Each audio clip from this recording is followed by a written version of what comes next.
All right, so once you get into manage back, let's get to our class period.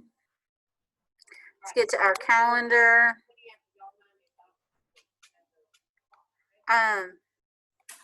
Recap really quickly. Did everybody do that Nearpod? You're supposed to try and log in with this class period on Monday, but if you didn't, I messaged out a link to a student-paced Nearpod. I need you to do that because there's 5 questions at the end that I'm counting as your daily grade. What date is that? That is a 24. So you can't access the Nearpod there because the link that I've given you here is teacher driven. You need to go to your messages and find the one that I sent you if you missed that day. Okay. Motion graph practice. We have our quiz tomorrow over this. I'm going to post a key to the quiz and a couple other things. So look for a manage back message on that. I'll probably post it on my website. Okay. So like literally by 4:30 today, it'll be there. Okay. Forces in equilibrium. This is student paced. You should have done this Tuesday. You didn't do it, then you're behind. It was important because the forces in equilibrium started you an introduction into free body diagrams, which is where we're going to start on Monday. Yeah, forces on a plane and force to article. Those were Google Forms. As soon as you submitted those, you're good to go. Fill in vector notes. You needed to upload those for me so that I could see them. Also post them on your website. Yes. So when I tried to get on the Nearpod on the 24th, it told me to it won't let me go to other slides. Okay, so go through the student because it's teacher driven for this one right here. So you need to go to your messages and look where I sent the student driven link for you. Messages and manage back? And manage back. Messages and manage back. It says like if you missed class time. Okay, open this up for me. PhEt simulation.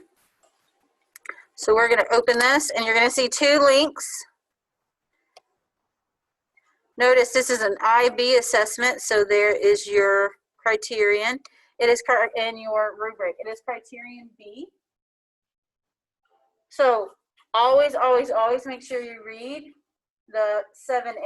So basically you're going to describe a problem or question to be tested by a scientific investigation. You're going to outline and explain a testable hypothesis, including scientific reasoning. You're going to describe how to manipulate the variables and describe how sufficient relevant data can be collected. And then you are going to design a logical, complete, and safe method in which you can select appropriate materials and equipment.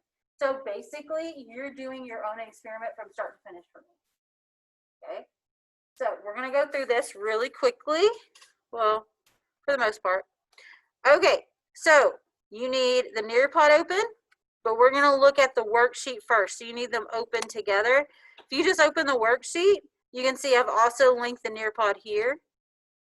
So you can also open it from there.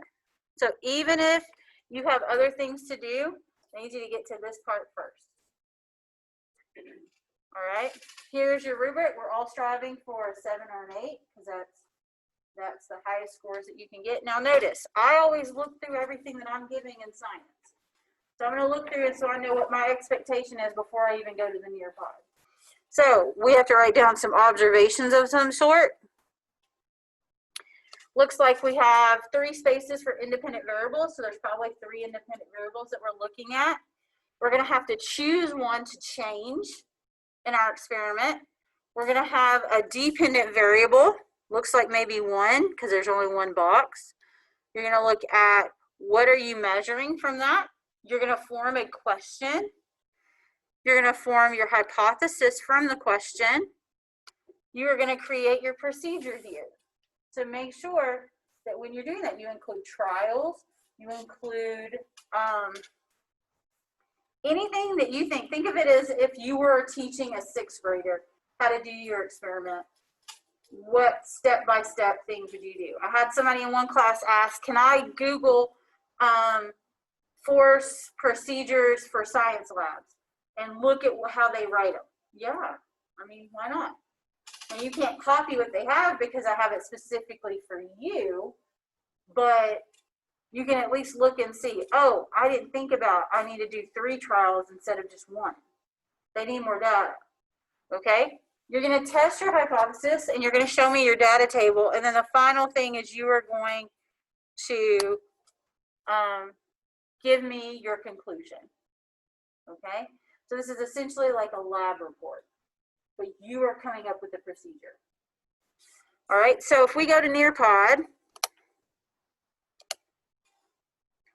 now I'm going to click through this and go through the Nearpod for you, okay? So you can go ahead and join if you'd like. So you don't need the teacher's background, but what I do want to point out to you is that there are times where you're going to see multiple screens off to the side. You want to make sure that you click those slides over there.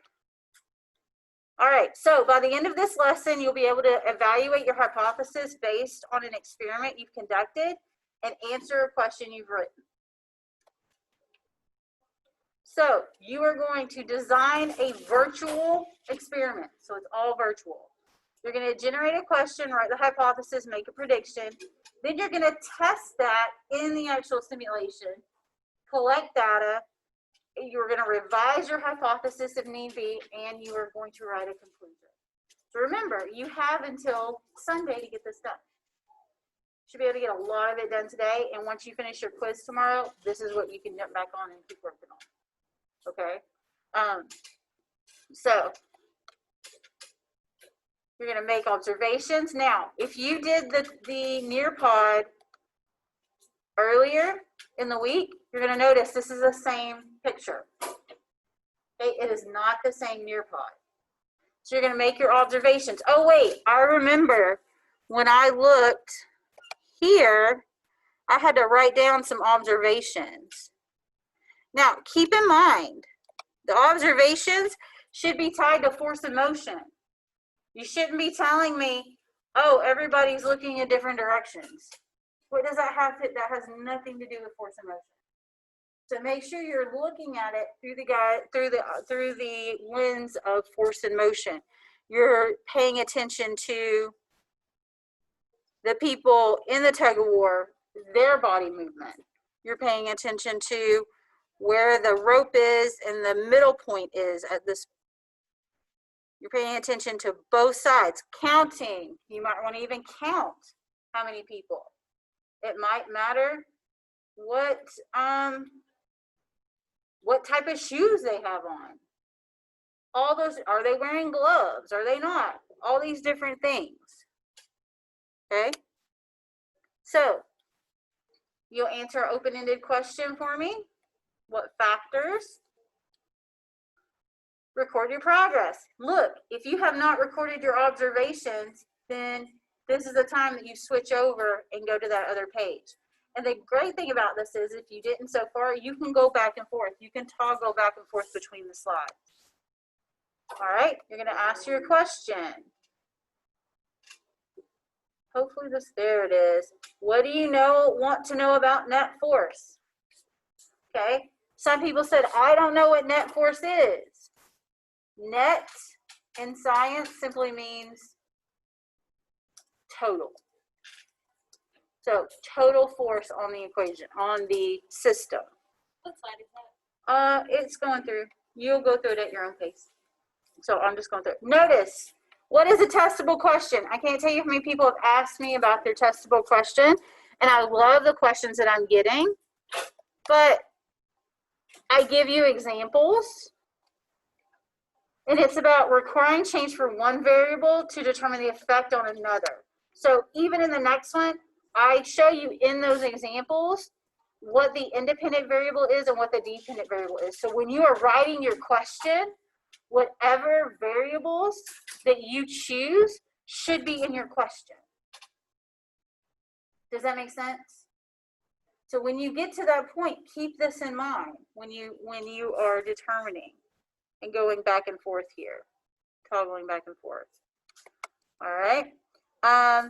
Anything that says class discussion, obviously we're going to skip, but there are things to think about. So if you get here and you're not sure, call me over and you and I can talk it out. Okay?